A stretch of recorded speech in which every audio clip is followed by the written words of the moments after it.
Notre postulat, c'est de dire que l'innovation ouverte s'adresse à tous, que ce soit aussi bien les acteurs privés que publics, les grandes que petites entreprises, avec quand même, je dirais, des conditions de mise en œuvre spécifiques en fonction de la taille, en fonction du secteur d'activité. On sait qu'il y a des secteurs d'activité qui sont plus matures par rapport à ce type de démarches. Et ce qu'a montré notre enquête, c'est que dans l'innovation ouverte, on a des partenaires qui sont plus ou moins impliqués. Donc, je dirais le top 3 des partenaires privilégiés de l'innovation ouverte, c'est les universités, les fournisseurs, et puis arrivent également les consultants. Deuxième dimension, la partie technologie. Donc là encore, on retrouve 3 leviers.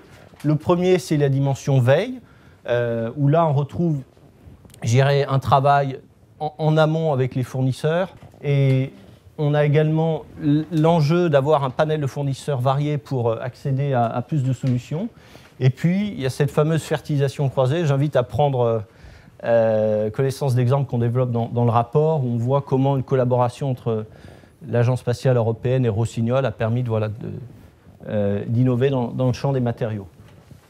Deuxième sujet qu'un certain nombre d'entre vous ici connaissent bien, la question des plateformes mutualisées ou plateformes partagées.